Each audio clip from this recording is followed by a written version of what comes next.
welcome to episode 3 of Dax of Adiron.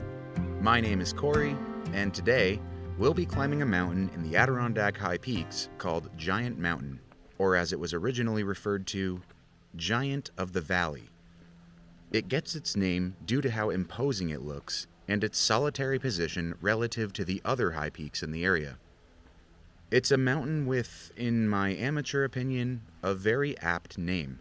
And not just because I made an extremely amateur mistake when I was preparing for this hike, but because it's steep.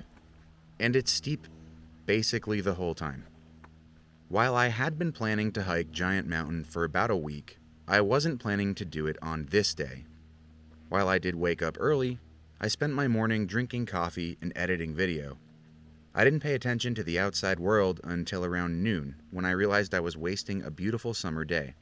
So, I grabbed my pre-packed day pack, tied on my hiking boots, and drove over an hour to a mountain range roughly 9 miles south of the town of Keene for a hike that tested me in a way that I haven't been tested in, let's face it, too many years. As the 12th tallest high peak, Giant Mountain stands at 4,627 feet, and while there are 3 different trails to the peak, the Ridge Trail, or Xander Scott Trail, which is the one I chose, is roughly 3.2 miles long one way. The total elevation gain on this trail is 3,050 feet.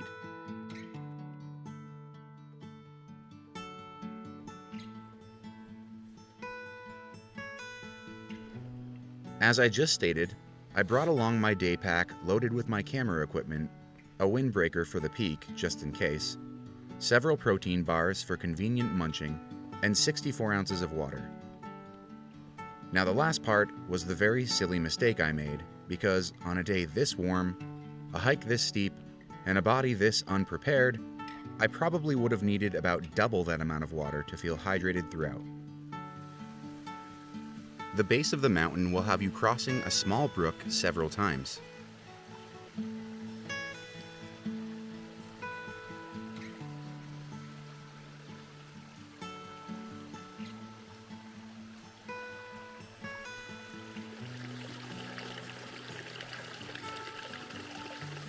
Shortly after crossing the brook for the first time, I heard something move in the leaves as I walked by, so I took out my camera to find an average-sized garter snake. They are by far the most common snake in New York, and one I've encountered countless times growing up here. They generally grow between 16 and 30 inches and aren't venomous, but you wouldn't want to be bit by one. I named this one Samsonite, and then left him to his snake business. Signs have been conveniently placed along this section to guide you along the right path. Though if you're actually paying attention and not looking at your camera like I was, it shouldn't be too hard to stay on the trail without them.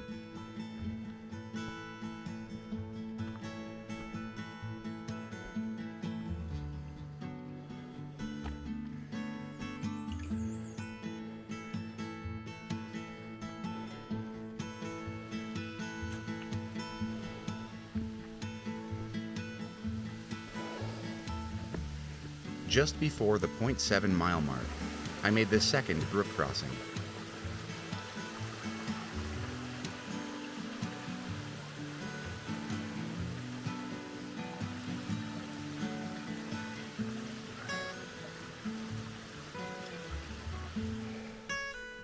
Once over, I came to a plateau, so I decided it was the perfect opportunity for my first water break.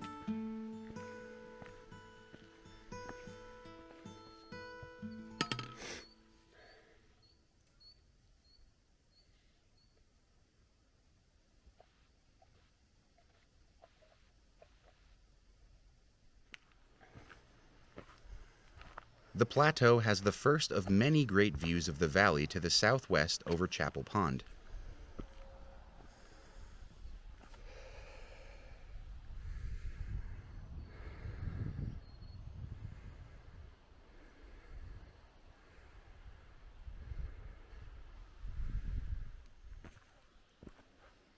Just beyond the view, the trail makes a sharp turn north and comes immediately to what's known as the Giant Wash Bowl.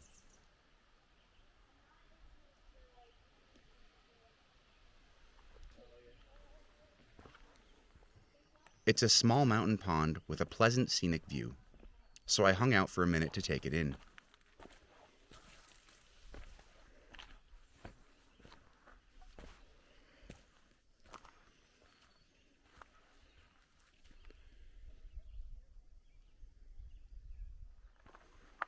After the short reprieve, the trail gets steep again.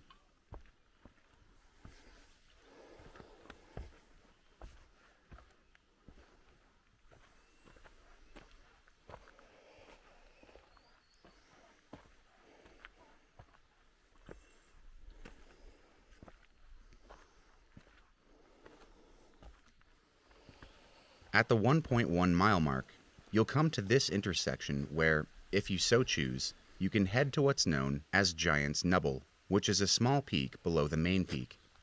It will take you an extra mile of hiking, so keep that in mind if you're interested in checking it out. Me, well, it was somewhere around this point where I started to realize that I may not have enough water. But for me, stopping wasn't an option, so I rationed out my water for the hike in my mind, slowed my steps down a bit so that I wouldn't burn too much energy too quickly, and took more frequent breaks between exertions.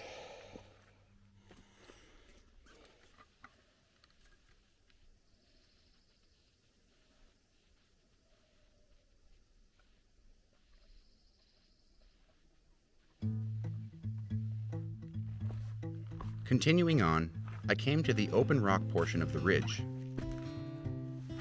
From here, you'll alternate between walking straight up the rock face to narrow trails through the trees and back again.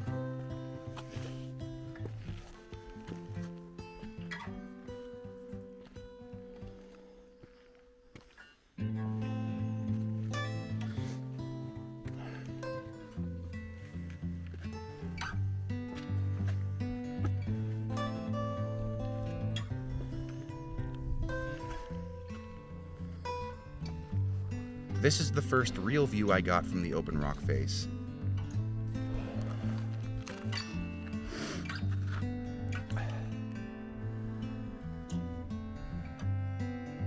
But it only gets better the higher you go.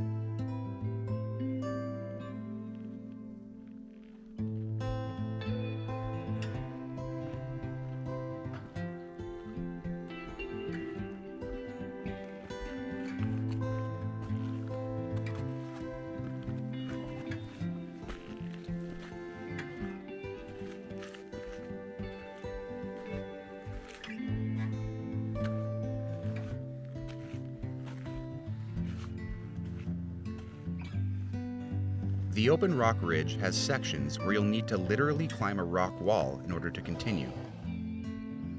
If you're going on a day where it could be wet, you may want to make sure you have solid gripping hiking boots. I was moving at a snail's pace at this point, determined to both make it to the peak and save some water for the descent. I don't recommend doing what I did though. It was reckless, and I definitely suffered for it. But at the time, really all I could think about was how I could have grown up in these mountains and never once thought to explore them.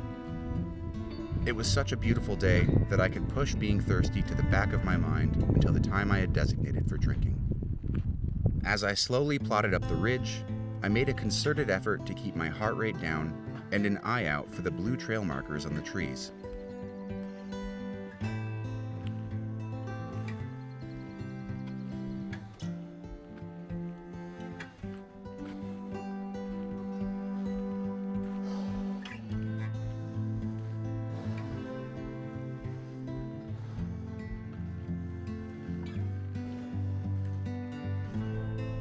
Each open rock plateau I came to felt like a win. Even though I was exhausted and wanted nothing more than to lay down and rest, the satisfaction it provided me only increased my drive to continue on to my goal.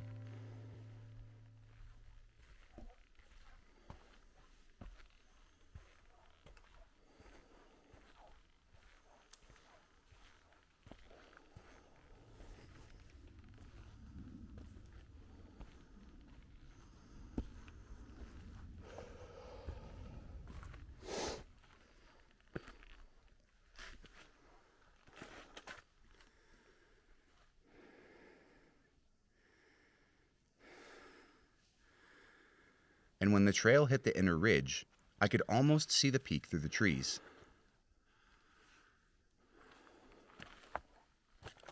I only had a fraction of a mile left, so I picked myself up for one last effort.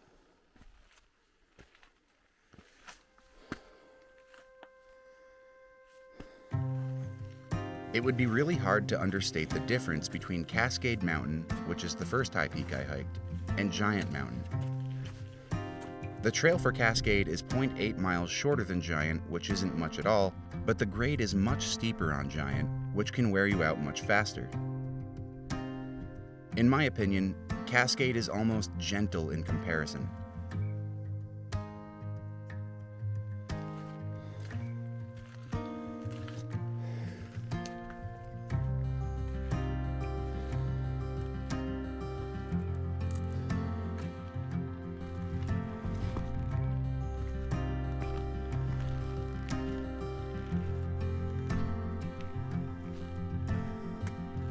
But after 3.5 hours, my perseverance paid off as I crested the peak and was gifted with one of the most beautiful views of my life.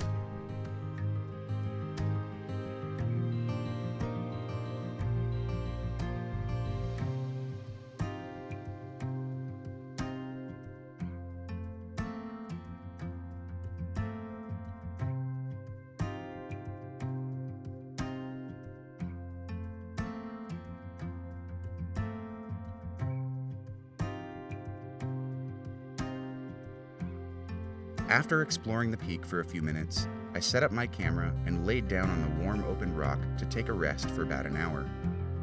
Staring up at the sky, I couldn't help but feel thankful for this day, because despite the water situation, I had done what I set out to do and conquered the 12th tallest mountain in the Adirondacks. And I'm glad I learned this lesson early while on one of the shorter hikes, because what's to come will only get more difficult. So, 2 down, 44 to go.